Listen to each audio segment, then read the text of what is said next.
गेल्या काही दिवसांपासून राज्यातल्या काही भागामध्ये इंधन टंचाई भासते, मात्र आता याचा फायदा काही लोक घेऊ लागले।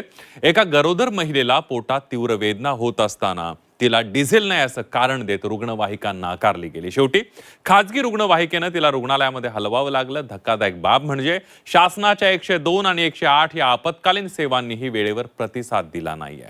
बघूया।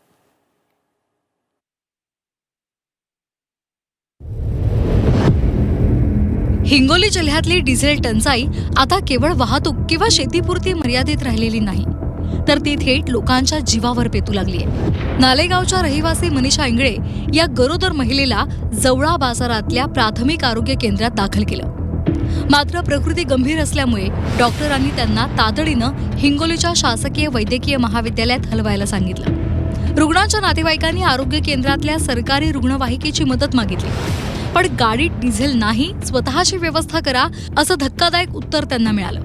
पोटच्या गोळ्यासाठी आणि माऊलीच्या जीवासाठी नातेवाईकांची एकच धावपळ उडाली। शासनाच्या 102 आणि 108 या आपत्कालीन सेवांना फोन फिरवले, पण तिथूनही केवळ नो रिस्पॉन्स मिळाला।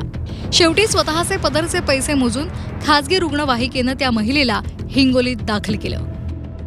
माझी मुलगी तरसायली तर तिला म्हणले काय म्हणले 102 ला तुम्ही नंबर लावायला, त्या गाडीमध्ये डिझेल नाही, आम्हाला डिझेल का भेटणं झाले, मग आम्ही कशी गाडी नेऊ। मग 108 ला आम्ही फोन केला तर 108 ची गाडी काय म्हणली आम्ही 1-1.5 घंट्याला येऊता। 1-1.5 घंट्याला जर माझी मुलगी मेली राहिली, तिच्या पोटामध्ये पाणी 40 लिटर झाले।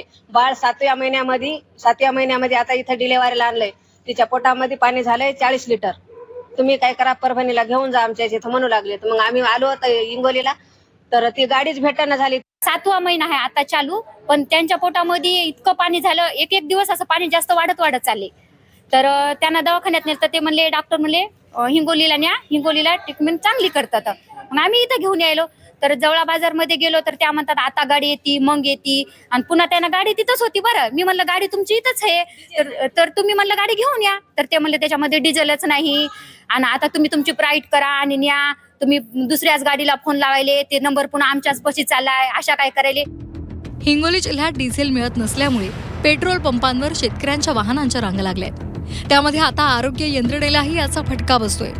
या संदर्भात राज्यसभा खासदार रामराव वडकुते यांनी गंभीर प्रकाराची दखल घेतली आहे। ज्यांनी काही कामचुकारपणा केला असेल, जो कोणी दोषी असेल, मी आरोग्य अधिकाऱ्याशी बोललो, आवश्यक पडल्यास त्यांच्या वरिष्ठ नेत्याशी बोलून ज्यांनी ही चूक केली, ज्यांनी ही अशा प्रकारचं आपला अलगर्जपणा केला, त्याच्यावर पूर्णपणे कायदेशीर कारवाई केली जाईल आणि त्याचे परिणाम त्यांना भोगावे लागतील। दरम्यान रुग्णवाहिकेमध्ये डिझेल होतं, मात्र जवळा बाजारातल्या आरोग्य यंत्रणेनं रुग्णांना चुकीची माहिती देत दिशाभूल केल्यामुळे हा प्रकार घडल्याची माहिती आरोग्य विभागानं दिली। एकीकडे शासन डिजिटल इंडिया आणि आधुनिक आरोग्य सेवांचे दावे करत असताना दुसरीकडे मात्र सरकारी रुग्णवाहिकांमध्ये डिझेल भरण्यासाठी पैसे नसावेत किंवा नियोजन सरकार करत नसावं असे प्रश्न विचारले जात आहेत। तसंच डिझेल अभावी रुग्ण दगावला तर त्याची जबाबदारी आरोग्य प्रशासन घेणार का, असेही प्रश्न विचारले जात आहेत। गजानन वाणी, झी 24 तास, हिंगोली।